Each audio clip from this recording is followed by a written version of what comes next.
Indiana dominated Wisconsin 31-7 in a game that only took 2.5 hours because both the Badgers and the Hoosiers decided to play at an extremely snail pace of play. Extremely slow pace of play. Wisconsin covered the 29.5 in part because of that slow pace of play, and it was 10-7 at the half, with Wisconsin scoring on a very flukish 4th-and-1 trick play.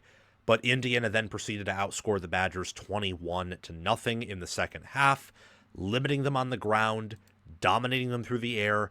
Fernando Mendoza, I think, cemented yesterday that he is the nation's best quarterback, at least as of right now.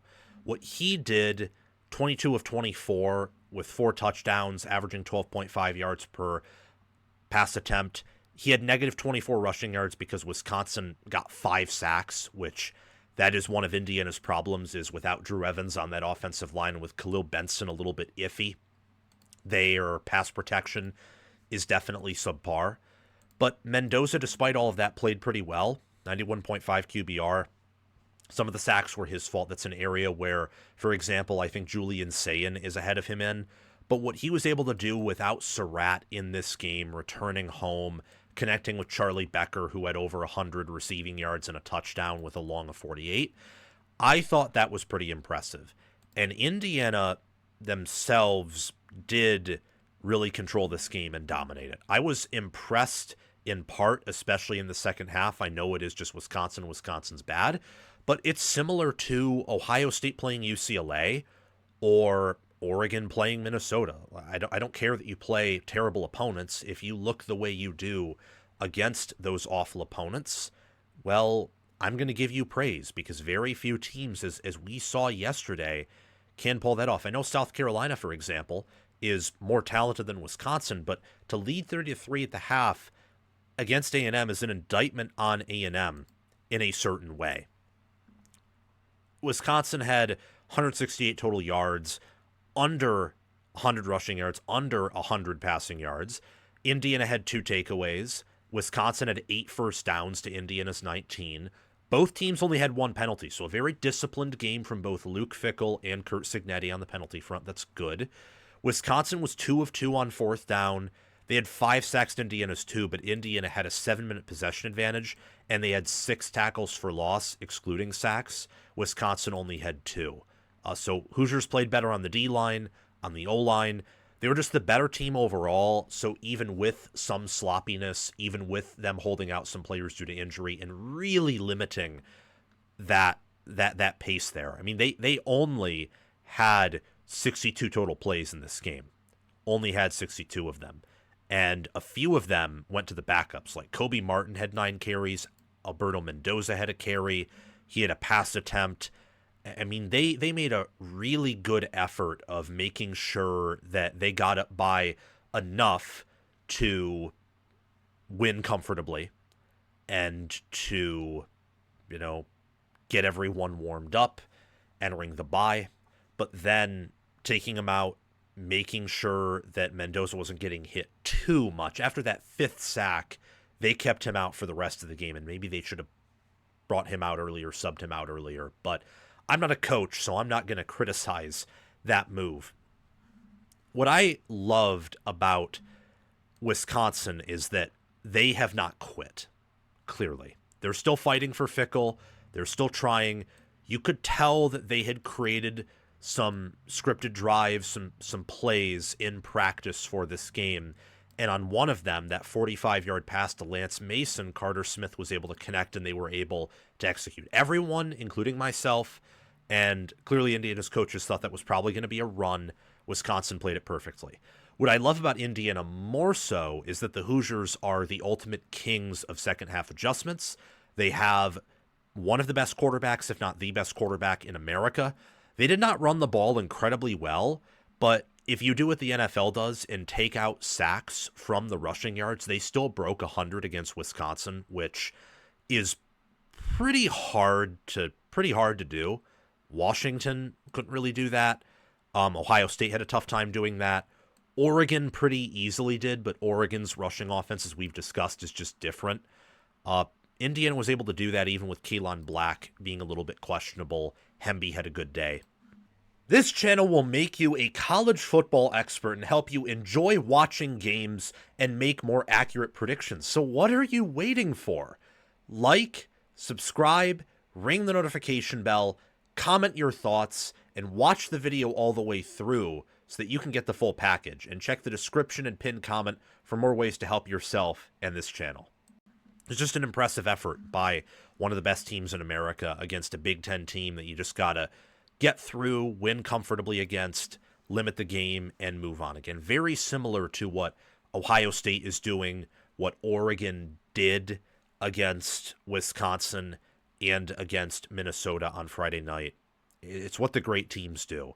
They get up big, they give some of their backups reps and playing time to help train them, to help them develop, and then you move on.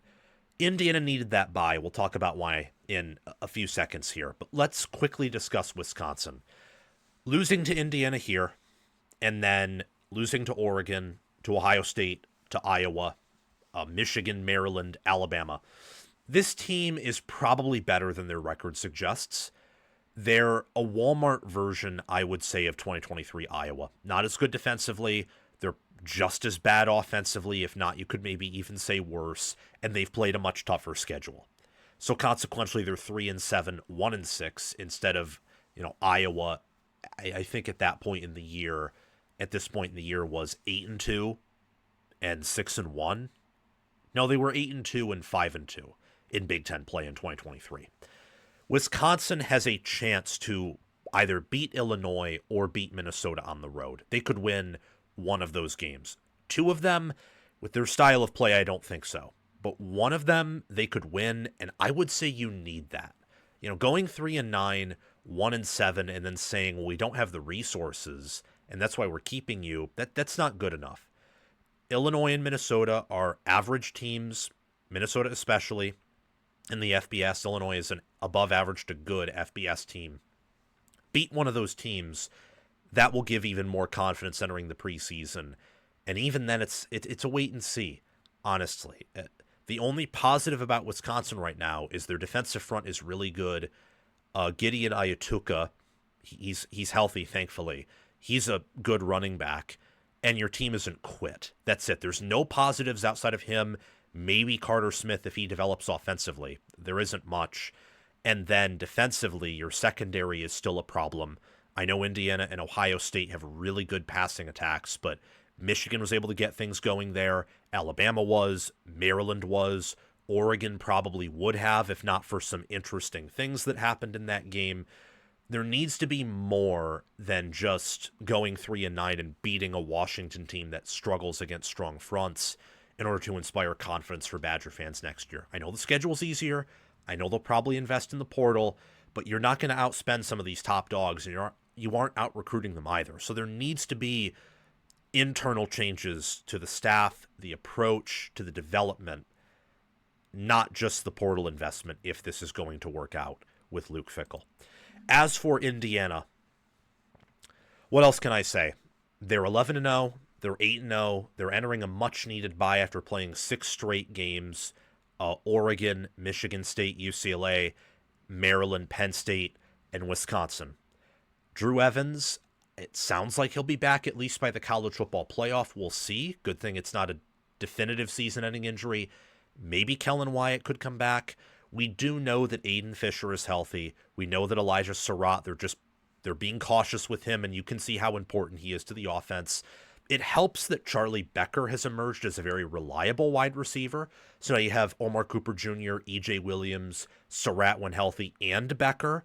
So I think their receiver room's actually developed and improved as the year goes on, and that's really useful. They need Khalil Benson and Drew Evans healthy, though.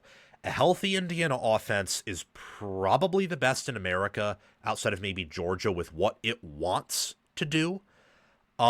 In the same way that, for example, Ohio State's defense, I think, with what it wants to do is the best. But Texas Tech is analytically better. Analytics can't factor in styles of play or what a team wants to do or doesn't want to do.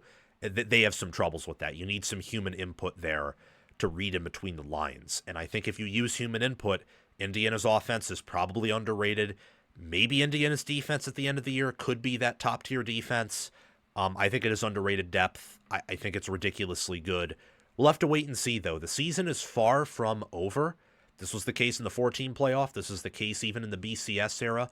There are more games now than ever, but the idea is similar in a sense in that you got to play your best ball to win. And for Indiana, it's critical that they are healthy on the offensive line to be able to play their best ball. They should, at this point, go 12-0, as we said after that Penn State game, and the Big Ten Championship game, win or lose, compete there. Hopefully you win. And in the playoffs, just win as many games as possible. This is a team that I believe is capable of winning a national championship. They're capable of being number one.